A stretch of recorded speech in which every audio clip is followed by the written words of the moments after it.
Welcome to Civics and Coffee. My name is Alicia, and I am a self-professed history nerd. Each week, I'm going to chat about a topic on U.S. history and give you both the highlights and occasionally break down some of the complexities in history and share stories you may not remember learning in high school, all in the time it takes to enjoy a cup of coffee.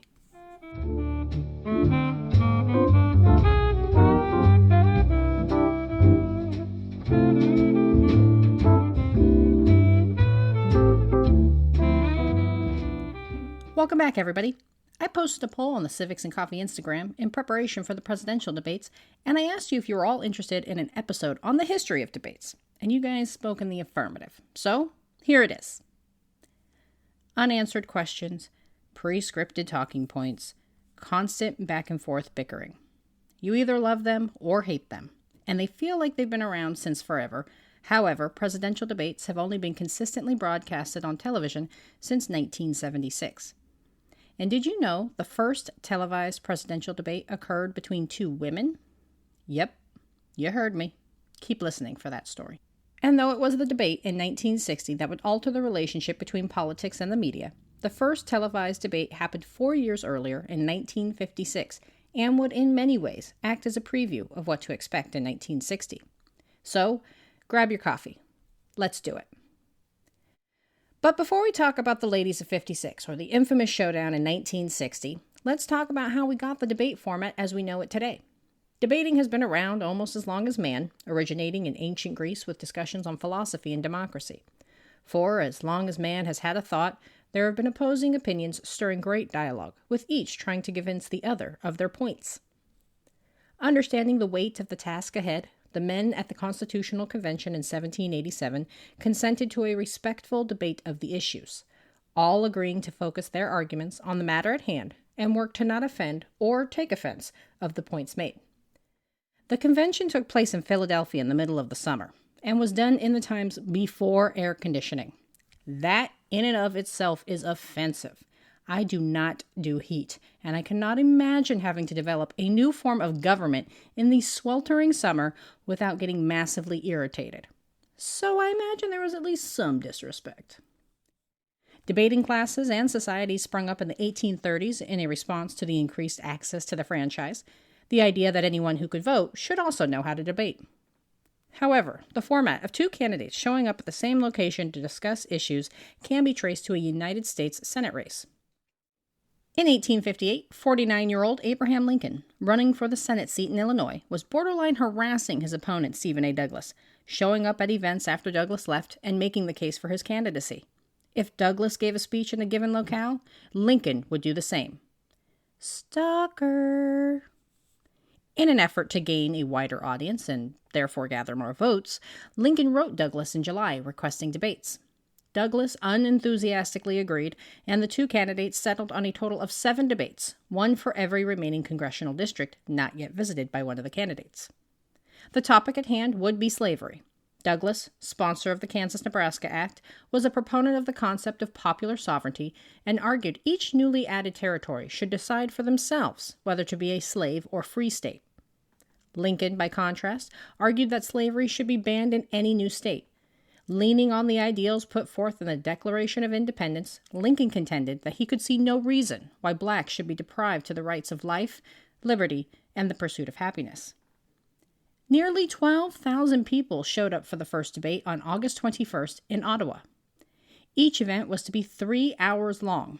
The candidate would speak for an hour, followed by the opponent who spoke for 90 minutes. The debate would end with the opening speaker closing out the event with a 30-minute response. They repeated this process 7 times, you guys. It was not like the arguments we see on television today. And it was standing room only. Lincoln would lose his Senate race, but become president, winning election in 1860. Relegated to mainly debate societies and local races, the concept of two candidates showing up and making a case directly to the voters was largely absent. Presidential campaigns focused on making their case in separate publications and stump speeches, and avoided direct appearances with their opponent. This shifted a little with the advent of new forms of media such as the radio, where messages could be broadcasted across the country with little effort. In 1948, the Oregon Republican presidential primary hosted a debate between Thomas Dewey and Harold Stassen, broadcasted on 3 radio stations. And the Democratic Party would televise their primary debate on May 21st, 1956, from Florida. It would be that same year, in the run-up to the general election for President of the United States, that 2 women would take the stage and make the case for their respective candidates and political parties. Taking place 2 days before Election Day on November 4th, these women, acting as surrogates for the presidential candidates, appeared on CBS's Face the Nation. In its second season, the debate marked the first time women had been on the program and was focused primarily on foreign policy. Standing in for Republican incumbent Dwight Eisenhower was the senior senator from Maine, Margaret Chase Smith. Smith, serving Maine first as a U.S. representative from 1940 to 1949 and then as senator, was the first woman to serve in both houses of Congress. In support of the Democratic challenger Adlai Stevenson was former First Lady Eleanor Roosevelt. Famous as being the longest-serving First Lady, Roosevelt was a staunch defender of human rights and served as delegate to the United Nations from 1945 to 1952. Both women had high national profiles and were highly respected. Smith was aware of Roosevelt's reputation as a strong political advocate, and therefore Smith focused on her clothing and hairstyle choice, ensuring she struck the right tone for her televised appearance. What was potentially an odd choice in the moment, it demonstrates Smith was way ahead of her time in understanding the power of the visual media. Smith kept quiet and demure throughout most of the debate, limiting her responses to short sentences and maintaining a sense of calm, contrasting to Roosevelt's chatty nature. Smith appeared poised and polished, whereas Roosevelt looked a bit more haggard in an oversized suit. At the end of the debate, the women were given the opportunity to provide closing statements. Smith came out swinging with an impassioned plea for Eisenhower, surprising her opponent so much that Eleanor did not shake Margaret's hand at the end of the debate. Not only was it the first televised presidential debate, but this female-centered telecast was the first time women were showcased as being an influence on public discourse. In fact, it would help bring Smith such a large national profile that Homegirl would run for president 8 years later. One of the other things that sets this debate apart from many of its counterparts? The ladies actually answered the questions. But it was 1960, in a debate between 2 men, that would fully demonstrate the power and influence of television, with John F. Kennedy and Richard Nixon and their great debates in the run-up to Election Day. In a tight race and trying to gain momentum any way he could, John F. Kennedy, a 43-year-old junior senator from Massachusetts, challenged Richard Nixon, the sitting vice president and Republican candidate, to debate him on policy and issues facing the nation. Many in Nixon's camp advised against taking Kennedy on in a debate. In their mind, there was nothing for Nixon to gain and would only serve to elevate the young senator's national profile. However, Nixon was confident in his abilities as a debater and accepted Kennedy's challenge. Contrasting to the Senate debates held a century before, Nixon and Kennedy's debate were in a television studio, and the debate was much shorter. Only an hour compared to the 3-hour marathons undertaken by Lincoln and Douglas. On September 26th, 70 million Americans tuned in for the first candidate-led televised debates, about 2/3 of the electorate at the time. By 1960, almost 80% of Americans had televisions in their homes, and Kennedy responded accordingly. When delivering remarks, he looked directly into the camera and spoke to the American people. Nixon, used to the normal debate format of responding to your opponent, directed his answers at Kennedy. A bit more aware of the power of the visual medium, Kennedy sought out every advantage. He met with the producers of the debate to see the set design, toured the venue ahead of the debate to understand camera placement, and selected a blue suit to contrast against the gray background of the television studio.